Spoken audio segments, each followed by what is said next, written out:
Good morning, and thank you for being here with me today. Won't you please become focused as we come before God our Father and we ask that He allows me to open my mouth and He bring utterance, that He lets the words of my mouth and the meditation of my heart be acceptable in His sight, that He sends down fresh manna from heaven, designed with us in mind, designed to stir up that gift of Theos within us and keep us moving up the highway towards our highest good. And for that this morning, we are grateful. We are grateful this morning. Today is the first Sunday of December. The apostle is Judas. The color is red. The idea is life. And the faculty of the body is the genital area. According to Webster's definition, life is the quality that distinguishes a vital and functional being from a dead body. It's a principal force that is considered to underlie the distinctive quality of animate beings. It's an organismic state characterized by the capacity for metabolism, growth, and reaction to stimuli and reproduction. The sequence of physical and mental experiences that make up the existence of an individual. Won't you please listen to the affirmation from this month and think about it? The Christ faculty of life is quickened in me. The life-giving power of God moves in me and through me. I am living the good life, for I am one with God. Therefore, I am one with good life. I move forward on the road of good and very good to reach my highest good. For I am blessed, and I know that I am blessed. So it is. Now let's just do a brief recap here over October, November, and December. You know, in October was the month of zeal. It is also the month when we started the Rose Channel. It is the month when we focused on preparing our minds for new thoughts, our hearts for new understanding, and our bodies for wholeness. It is the month when we made space for our good to take place. And then September, was the month of order, when you just get things in order. Then there was October also, where we were zealous about the God that we serve because He is zealous for us. We then moved into November, the month of elimination and renunciation, where we were ready to eliminate those things that no longer served us well, ready to renounce by formal declaration those things that kept us from being more like God. Coming through all of that, now we are ready in this month of life to live life and to live it more abundantly. This month has traditionally been recognized as the month when Jesus was born. When we received the most precious gift of all. We received a gift from God. We received Jesus as our gift. The most precious part of Him came down during this season for us, to redeem us, to deliver us from our ungodly ways. I want you to just think about that for a moment. And those of you who are parents, I want you to think about that part of you that is your child.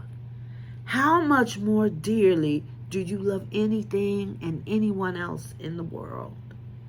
I want you to think about meditation. I want you to think about God's will. That's all the way back in August when we learned about Telema will and Boule will. I want you to consider this, parents. See, some of us as parents, we have had and still have children who are not exactly what we thought they should be.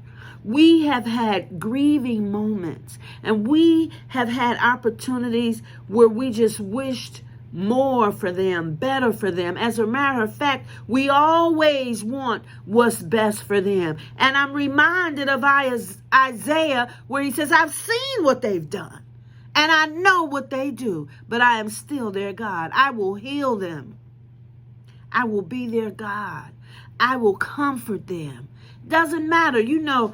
Some parents, their children can do no wrong in their sight. It doesn't matter what they've done. I still love them.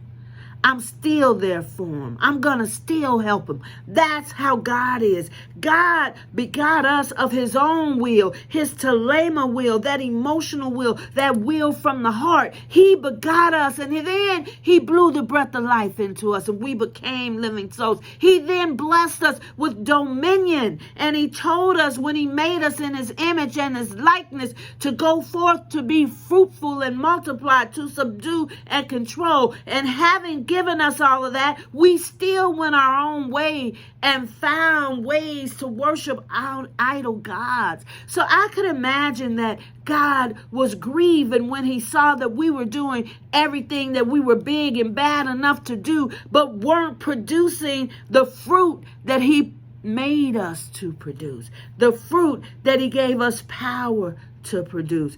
But he was wondering what caused man to be so prone to sin. And in his meditation, in his grief, his own soul cried out and said, prepare for me a body. I'll go down. That's how we got Jesus. He loved us so much that his inner soul was so grieved that it spoke out and said, hey, I'll go down. I'll go be a role model. I'll go show them how to do it. I'll figure out why they are so prone to sin. Just prepare me a body. See, God sent Jesus into the world not to condemn the world, but through him that the world might be saved. He sent him into the world, and he tells you, I come that they might have life and life more abundantly. That's the gift that God still gave us. The gift of God that keeps on giving. That keeps on giving. And in this season, when we think about giving, I want you to think about the gift of God. I want you to think about Jesus. I want you to think about what a gift he gave to his most precious. That's us. For those of you who don't know, I'm in education. I see children every day. And every day, some children are more rambunctious than others. Like us, as children of God, some of us are more rambunctious than others. Some of us don't follow direction well. Some of us don't read the directions, the Bible. And consequently, we don't follow it. But what I realize is that parents are sending the best they have. And this child is precious to that parent. I want you to know that we are precious to God.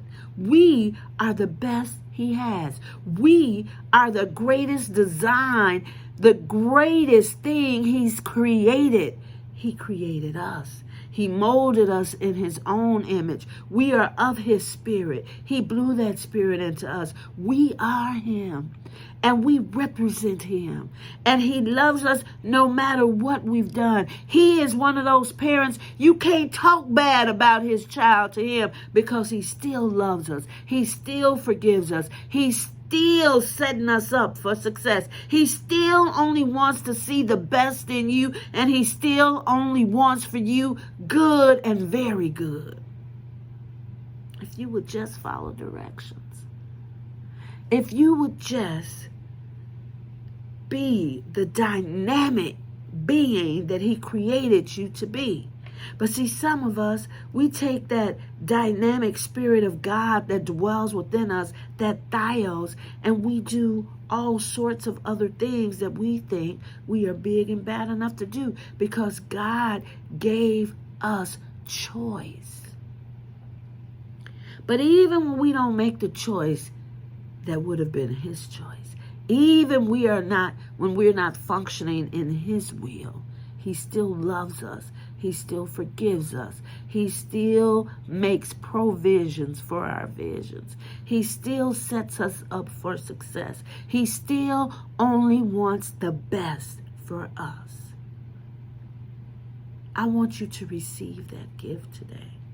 I want you to receive that gift in your heart today.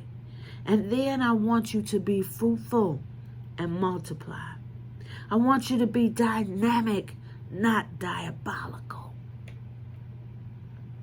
The choice is yours. God has given us a gift of Jesus.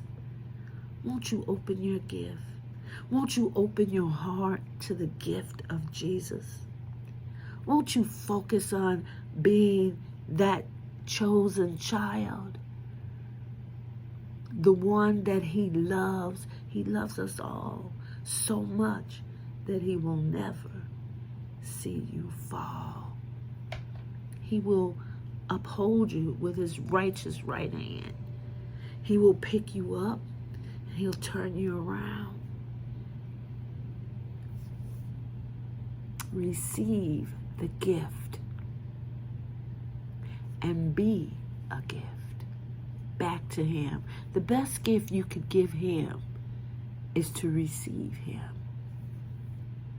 Amen. My prayer for you, as always, is that you remain Christ-centered and you continue to be blessed.